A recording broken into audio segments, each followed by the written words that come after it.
Bonjour à toutes, bonjour à tous. Je m'appelle Philippe-Alexandre Gendroc. Certains me connaissent. Je suis un écrivain, rédacteur spécialisé dans le domaine de la santé. Je fais de la vulgarisation scientifique et je publie une série de livres qui s'appellent Pandora, qui sont disponibles sur Amazon. Pas tous, mais certains. Aujourd'hui, nous avons reçu à l'association Évidence un message. Un message qui n'est pas signé, mais qui correspond à ce que nous pensons également. Ce message, nous avons décidé de le lire pour que chacun puisse en profiter et chacun se faire son opinion. Le titre de ce message est celui-ci: Message au peuple par le peuple. Cher peuple français du continent et d'outre-mer, c'est avec force, respect et détermination que nous vous envoyons ce message, nous, peuple souverain de France. À l'heure où nous sommes confinés et où nos maisons se sont transformées en prisons, nos sorties en promenades de prisonniers, accompagnées d'un passeport digne de la guerre de 1940, à présenter à la police française ou à la Gestapo. Nous faisons notre traversée de Paris en craignant que la milice ne nous verbalise. En effet, nous nous sommes aperçus de cette infamie grâce à la situation actuelle qui frappe notre pays, de l'ingérence la plus totale et du mépris ironique de ceux qui nous gouvernent, allant de décret en décret, tous plus liberticides et criminels les uns que les autres.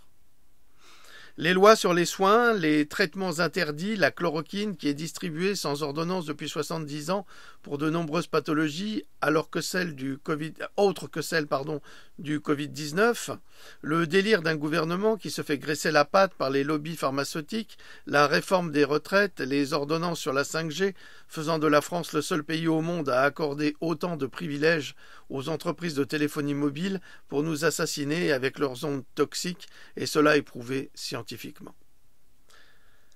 Même si on nous dit le contraire. Cette poignée d'hommes élus pour la protection du peuple de France s'est autorisée d'elle-même à nous emprisonner en prenant l'excuse d'un virus de type grippal largement contrôlable par nos responsabilités collectives, nos responsabilités individuelles d'hygiène et de prévention. Cette poignée de gouvernants irresponsables et d'un terrible amateurisme a tout fait pour restreindre nos moindres libertés fondamentales sous des prétextes fallacieux et criminels. Disparition des masques chirurgicaux de protection pour les soignants et la population. Scandale Busine à plusieurs niveaux, dont celui de la chloroquine et du protocole du professeur Raoult. Scandale du Rivotril pour euthanasier nos personnes âgées. Isolement incohérent des EHPAD, scandale des tests Covid, d'une part qui sont inefficaces, d'autre part interdits pour dissimuler les véritables statistiques de contagion.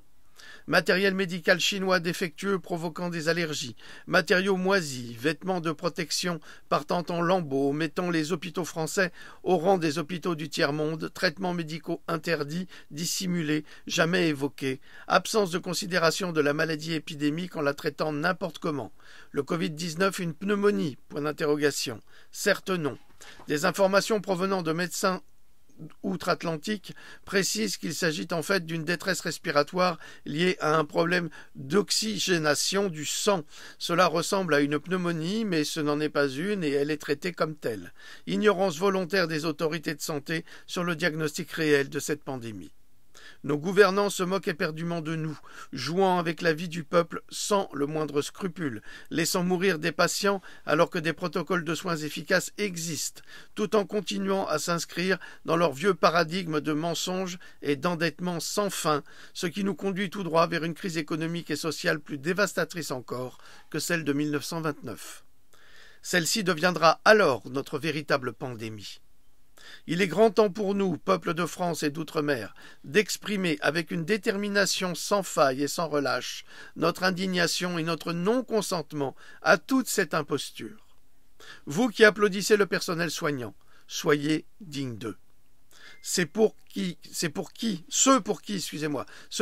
il y a quelques mois encore, essuyaient les coups de matraque de la milice de notre président indigne en tout point. C'est pourquoi chaque jour, à partir du dimanche 12 avril 2020 à 14 heures, nous devons faire connaître notre colère à travers nos fenêtres, portes et balcons, et faire retentir les casseroles du ras-le-bol et suspendre des banderoles depuis nos geôles afin de hurler notre colère et notre désaccord avec une politique criminelle. Bien sûr, ce message est le premier coup de semonce pacifique du peuple à l'État. Le prochain sera pour notre libération du joug de cette dictature mise en place avec méthodologie par ce président et son ministère. Un grand merci à nous, nous qui sommes la France d'aujourd'hui, la France de demain. Force et courage à tous. Merci pour votre écoute. Chacun est libre d'agir comme il le souhaite normalement dans une démocratie. Faisons ce que notre conscience nous indique de faire. À bientôt.